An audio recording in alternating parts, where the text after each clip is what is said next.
This is a CBS 4 News special report. We are going to a press conference now where Sheriff Gregory Tony is discussing the death of a deputy from COVID-19. We listen in. And we knew that we would be subject to the potential of contracting this disease, and several of our employees already have.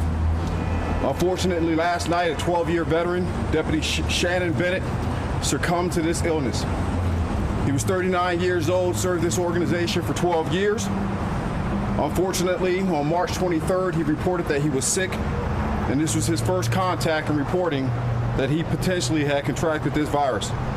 On March 24th, he went to the hospital and was tested positive for COVID-19. By March 27th, he was in care of the hospital system, and he was showing signs of recovery. And unfortunately, it took a turn for the worse last night.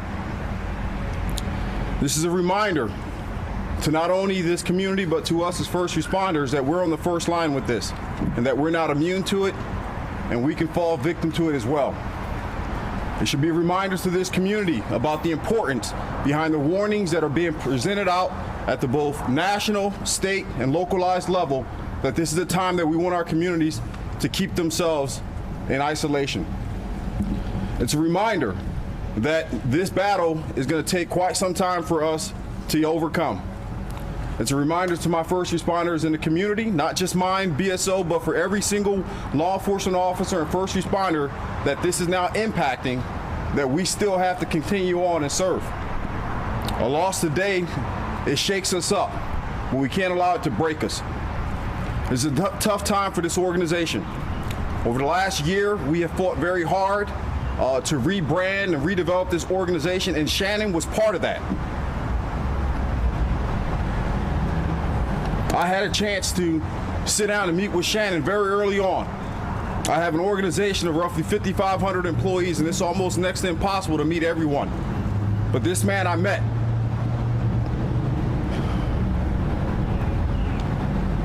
One of the key things that I had a chance to discuss with him was the impact on what we can do in this community. How can we bond our community even more?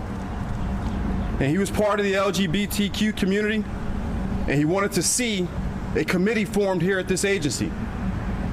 And we put it together. And he sat with members of our organization to figure out ways to better bond this network inside this community. And he wanted to extend it out into the entire Broward County community. This was his vision. It was the vision of this entire committee.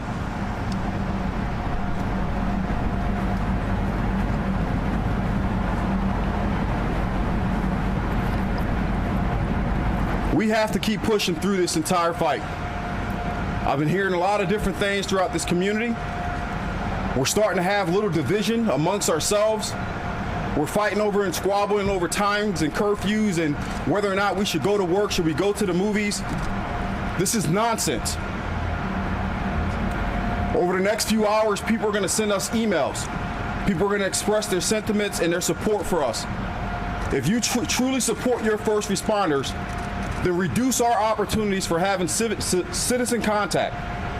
Because for every time we have to answer a call because someone's not compliant, it puts our lives at risk. For every time that we have to answer a call for someone who decides that they're going to congregate and hang out at the beach, you're putting our lives at risk. Now we take on that responsibility knowing we're willing to fight the battle of the armed suspect.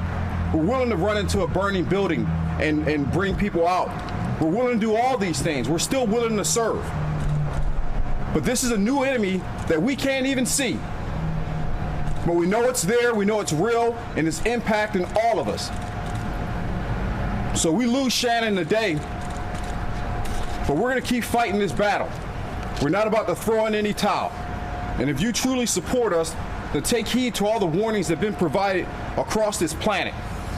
With that, I'll take a few questions.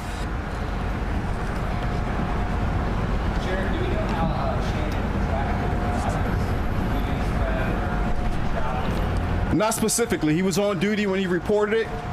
So as far as I'm concerned, this is an in-the-line duty death. He was serving this community, got ill, and contracted this virus.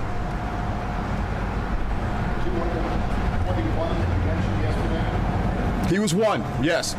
Of the 21 or so that we had yesterday, that's correct. Of the remaining 20, are they as close as he was passing away?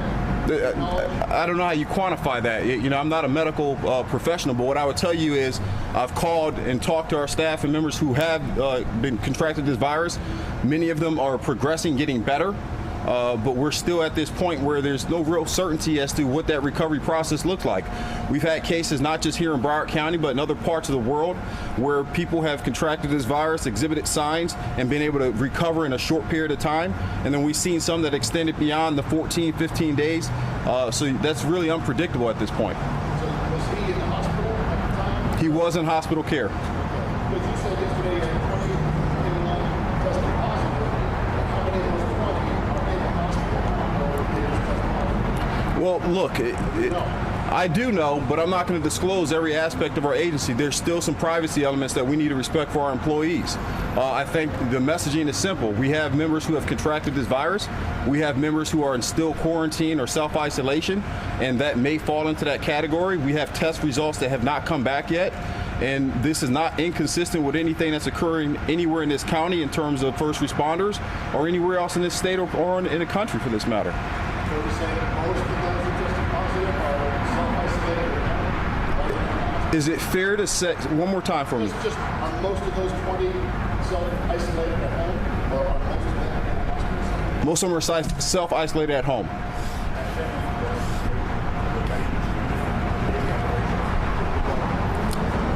Has his death made me think about any changes? You got to remember, this just happened last night. His death has reminded me that I just lost a man in the line of duty. We've put forth a lot of different protocols and things to safeguard our personnel and employees, but we've been examining that repeatedly as we get new information about how this virus is impacting not only the day-to-day operations in terms of, okay, we went through screening process that we had to introduce.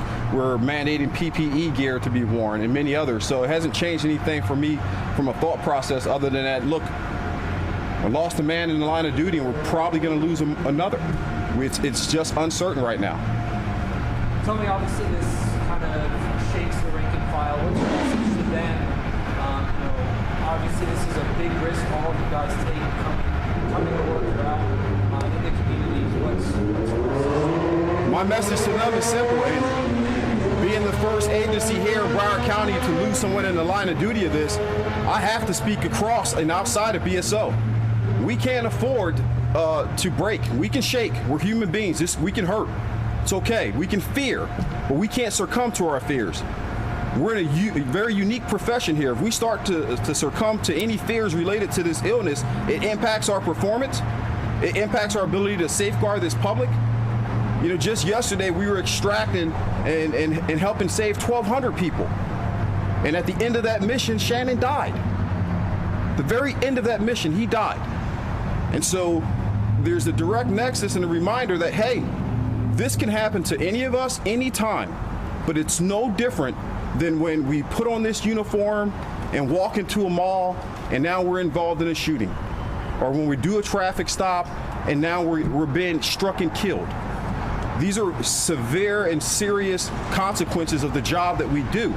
The difference is the nature of the threat that we're dealing with, because it can be 6 feet away from me this time and I'll never see it coming. Anything else? All right, thank you all for coming. That was Broward Sheriff Gregory Tony speaking on the death of a sheriff's deputy, Shannon Bennett. He was 39 years old and he passed away last night from COVID-19. Sheriff Tony says Bennett was diagnosed on March 24th, was in the hospital 3 days later, and again passed away in the hospital last night. We are going to have more on this on CBS 4 this Saturday morning. Please join us in 30 minutes for the latest.